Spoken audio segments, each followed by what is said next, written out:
Jackson.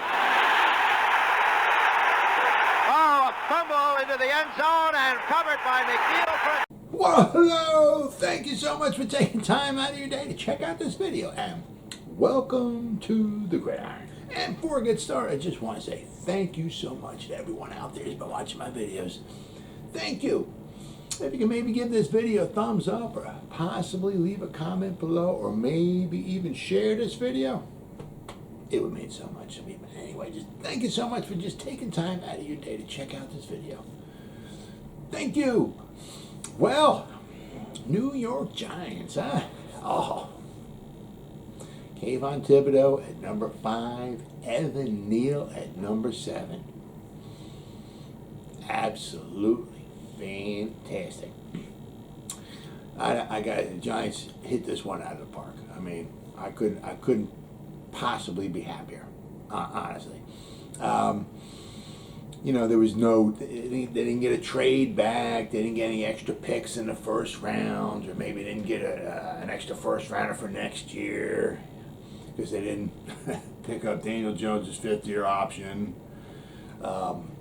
You know, when they might need a quarterback next year. You know, but I mean, there was, according to stories and all that you hear, I mean, the Seahawks were inquiring about maybe moving up to number 7 and stuff. But I mean, it takes two to tango. Just because other teams want to trade up doesn't mean they're going to give them ample, you know, return value. You know, maybe the Giants didn't think it was just worth the while. Or maybe the Giants, you know, just didn't want to trade back that far, whatever.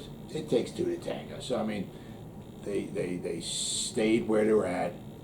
And, you know, they took the, you know, pick 5, pick 7. I thought, you know, they would try to grab their tackle right away. Yeah, because at number 5, right, all the tackles were there. Kwity, Neal, and Cross. They had their pick. At number 5, anyone they wanted to. But I guess they went with Thibodeaux, and it's like, let's grab him. Then, you know, if Carolina grabs a tackle, we'll still have our, you know, which they wind up doing. They took the Kwity, right? I'm looking here, number 6. And then Giants like, well, we'll still have maybe Neal or Cross. Maybe I don't know. Maybe they didn't want Cross. Maybe they want, I don't know, whatever. But I mean, you know, they're like, so even if Carolina takes you know somebody at 6, we'll still have 2 tackles to choose from. And that's, I guess, pretty much the way it worked out. I guess maybe, you know, they really wanted Thibodeaux, I guess. So it got him at number 5. Now it kind of does show you, kind of like history kind of repeats itself. The last 3 times in NFL, the draft history, that quarterbacks were taken 1, 2, 3, okay, in a draft. The next draft, the top 2 picks were defensive players. 1971, the New England Patriots, I got to get it right. It was the Boston Patriots in 1970. 1971, they changed to New England. The New England Patriots in 1971 took Jim Plunkett from Stanford, number 1. Then the Saints took Archie Manning. You might kind of know him as Eli's father. He was number 2, and then number 3 was Dan Pastorini. The Oilers took him at number 3. The next year, 1972, Walt Patulski, Buffalo took him. He was the defensive end, and Sherman White from Cincinnati Bengals drafted him in 1972 draft. So the top 2 picks were defensive players. Then we go to 1999. Oh my God. Top 3 picks were quarterbacks. Tim Couch, Donovan McNabb. Okay, there's a winner right there. Okay, but then Achilles Smith. Oh my God, the Bengals. Oh my God. But then the next season, we had Courtney Brown, defensive end. Cleveland took him, number 1 overall, and number 2 was LeVar Arrington. The Washington Redskins took him. He was a linebacker. All right, so then obviously last year we had the top 3. We had Trevor Lawrence, Zach Wilson, and Trey Lance. All right, 1, 2, 3 quarterbacks. This time the top 5 were defense. Carolina stopped the streak at number 6 where they take a Kwity, the tackle, but Javon Walker went number 1 overall. There was a lot of, yeah, I mean, as I said, there's stories. You have no, you know, you hear this, you hear that. There's so much you hear. But one thing I was hearing, podcasts and guys that know so much more than I do, so much more in depth and detail and all that I do than I'm ever going to know. But you hear on Trayvon Walker, his stock was rising, and a lot of guys wouldn't be surprised at all if he bumped Aiden Hutchinson out of the number 1 spot. That's what wound up happening. So his stock was rising. So obviously, Trayvon Walker was number 1. Aiden Hutchinson was number 2. Then you get that little run on the cornerbacks.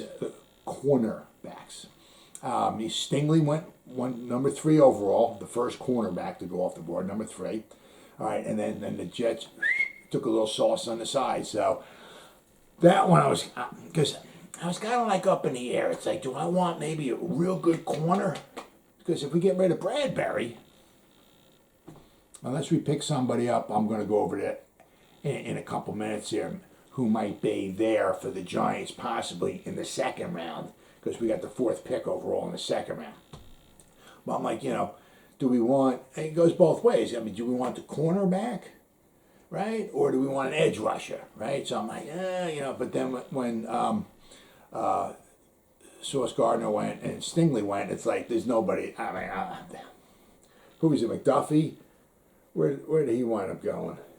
I mean, he went, let's see, the next cornerback went number 21. Yeah, I mean, so there was nobody there, McDuffie. I mean, he was the 3rd ranked one, but I mean, he's not number 5 or 7 now. So, I mean, so it's like, okay, that kind of forget about, unless they had something going for Kyle Hamilton, who fell to 14. But I mean, unless they had, they can't get a cornerback, so the only ones left would be an edge rusher. So it was like kind of like, what edge rusher were they going to take? Jermaine Johnson, who plummeted, I think, to number 26, right? Thibodeaux, maybe Karlaftis. He wasn't a top 10 pick. So, but I mean, so when they got, Thibodeaux was like, okay, so now number 7, unless they trade out of it somehow, now they got to be getting themselves a tackle, right? And when Ekwonu went off the board at number 6, so it's like they got Cross and Neal. It's like, who they're going to take? They're going to take the better pass blocker, or they're going to take the better overall, right? The better run, maybe not quite as polished as a pass blocker, but better run by 6 foot. I mean, the guy's a monster. You look at him, he's like, sometimes he's 330, sometimes he's 340, sometimes he's 340 something. I mean, but you look at him, you're like, there's no way the dude's like 345. I mean, he just holds it so well. Most guys, it's in their belly. You look at them, they're 6'5", whatever, they're 350. It's like, yeah, with that belly, yeah, he's at least 350. Yeah, I mean, you don't see that with Neal. I mean, he looks like a tree, like a big, solid, huge tree, 6'7" tree. I mean, just, there was tons of trades, okay, but nobody traded up for quarterback. The trades nothing happened in the top 10, right? Trades didn't start happening until after 10, and then they started happening. Guys, teams trading back up into the first round, and teams trading back, and this and lots of stuff going on. I was kind of, because the Giants had the 4th overall pick in the second round. I was kind of like, maybe they can jump in. Jump up like, say, 5 spots, grab somebody maybe they want, and have that player for 5 years. I mean, that's what we that's what we did with DeAndre Baker. At the time, it was a good idea. Trade up, get that 5th-year option. You can control his 5th-year option, save you some money, right? I mean, especially when if we're picking like number 25 in the second round to jump all the way, that's kind of ridiculous. That's going to cost you too much. But if you're moving up just 5 spots, yeah, it's going to cost you, sure. But you know what I mean? But I guess, the Giants are, letting the board fall to them, which is cool. So there was, nobody traded up for a quarterback, so I was kind of, shocked but not shocked, because the talent of the quarterbacks is that, nobody went out of the way to really take a huge jump. I got to get Malik Willis, So, and he's still available. He's in the second round now. Only Kenny Pickett was the only one. He went to the Steelers at number 20. He was the first and only quarterback to go off the board in the first round. So we'll have to wait and see where Malik Willis falls. Jermaine Johnson, I mean, a lot of people had him going possibly in the first 4 picks. I mean, some of the guys I saw was talking about possibly the first 4 picks being edge rushers. Well, partly true. I mean, 3 out of the first 5 were edge rushers. 4 or 5 were all defensive players. But, I mean, what I was hearing, is that out of the top 4 maybe being edge rushers, Jermaine Johnson was one of those 4. Well, he fell all the way to number 26 for the Jets. The Jets did very well for themselves. Kyle Hamilton, he was kind of like a little bit of a wild card. He fell out of the top 10. The Ravens got him at number 14. Very, very good pick there. Then the Patriots, Cole Strange, guard from Chattanooga, number 29 overall.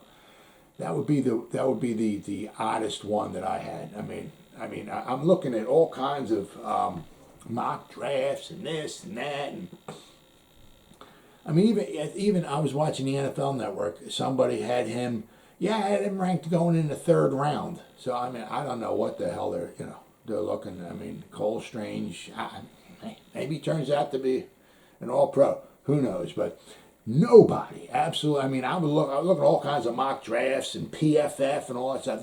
Nobody had him in the top 50 or 60 or nothing. Nobody. So I don't know where the hell they came up with Cole Strange from Chattanooga. He's now the highest drafted player from Chattanooga. He bumped out Terrell Owens was the highest drafted player from Chattanooga. Well, now Cole Strange is his first rounder, number 29 overall. Okay. Then we got George Karlaftis. He fell to number 30 with the Chiefs. I mean, I thought he might go in the teens, but he took a little bit of a tumble.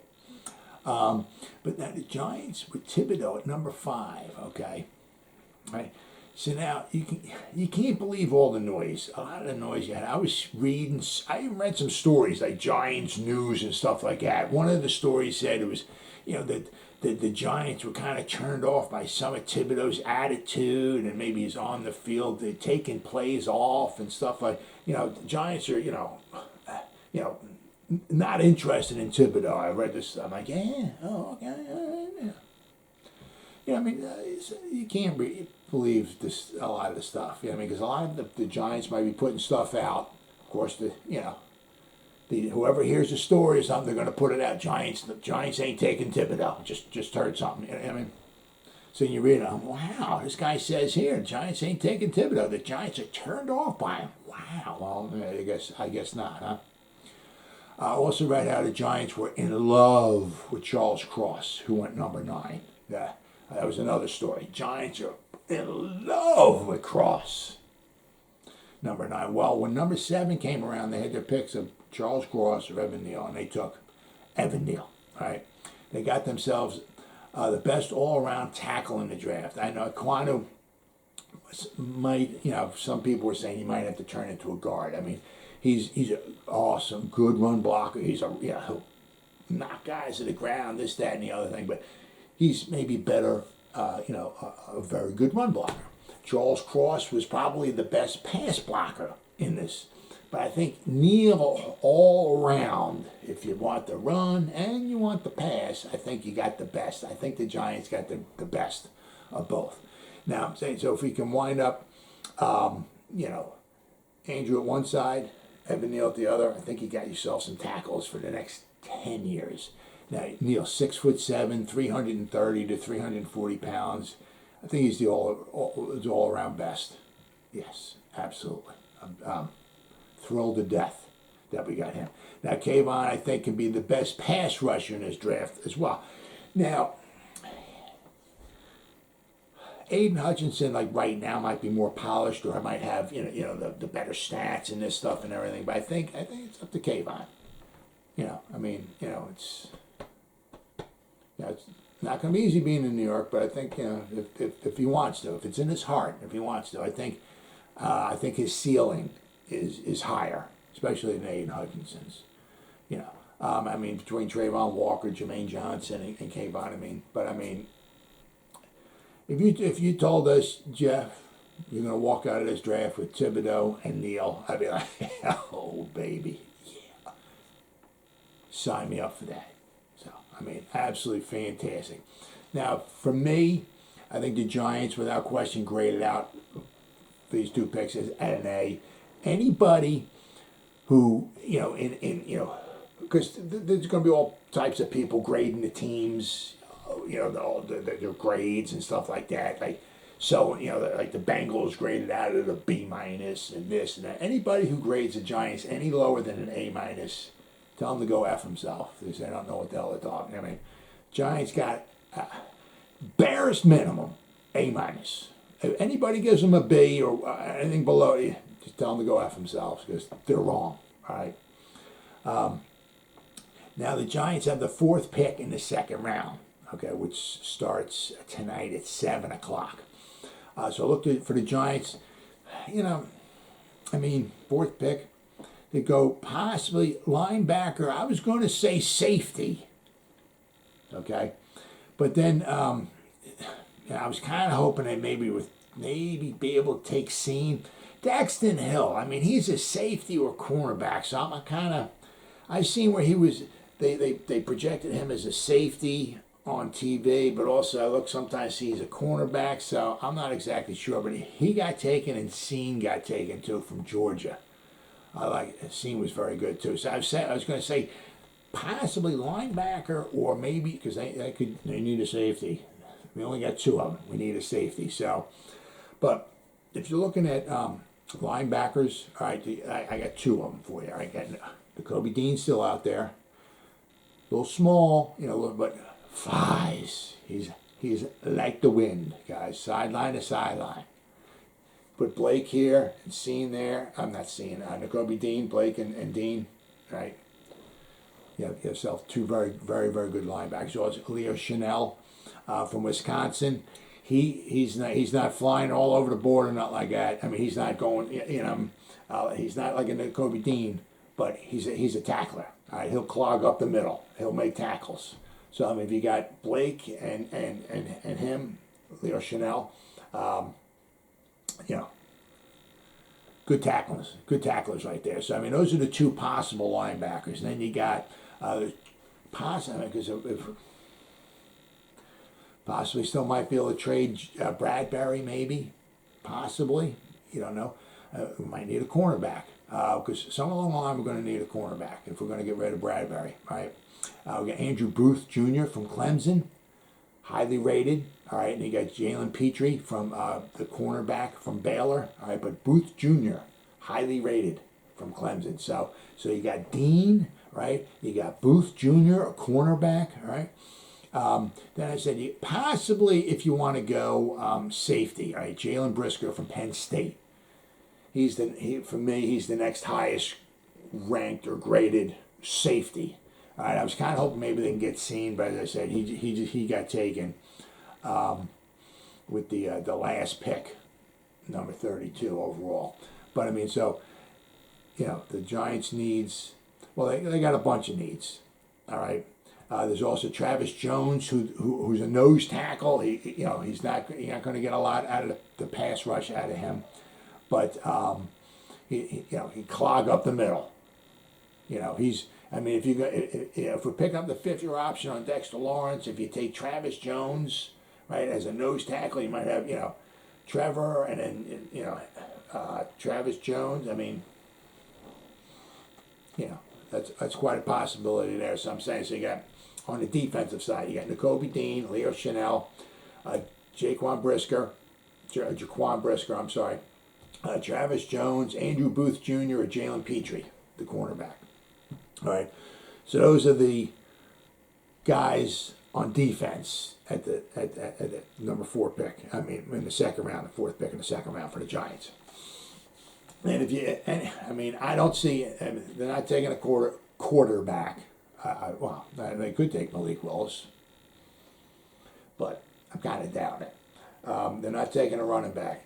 It's too high or too far down. Too rich for a tight end there. I don't know if any, I mean, Linderbaum got taken. I don't know if any, Johnson, Green got taken. Zion Johnson got taken. Maybe one or two of the other guys I'm thinking of, but they're tackles. We don't need a tackle.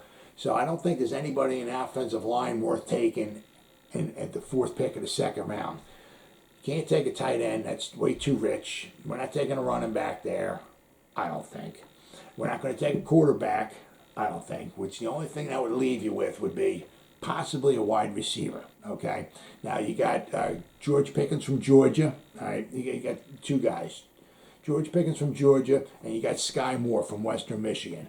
Those are the two guys from the two wide receivers. Those are the two guys I can see him possibly taking on offense, all right? So there's, a lot more on defense that I can see him taking than on offense. And then after that, once we get to the third round, then I could possibly see you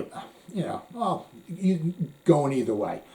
But in the second round, they're picking the second round. I'm kind of leaning more toward defense because they need help on defense. And it seems like the value of that fourth pick in the second round leads me more to a defensive player. But anyway, Giants get Kayvon Thibodeaux, Evan Neal in the first round of the 2022 NFL Draft.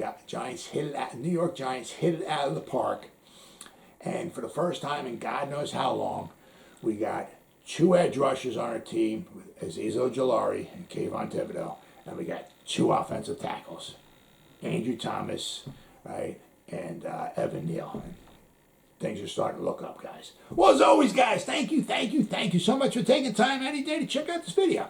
You guys stay safe out there and go Giants. Woo!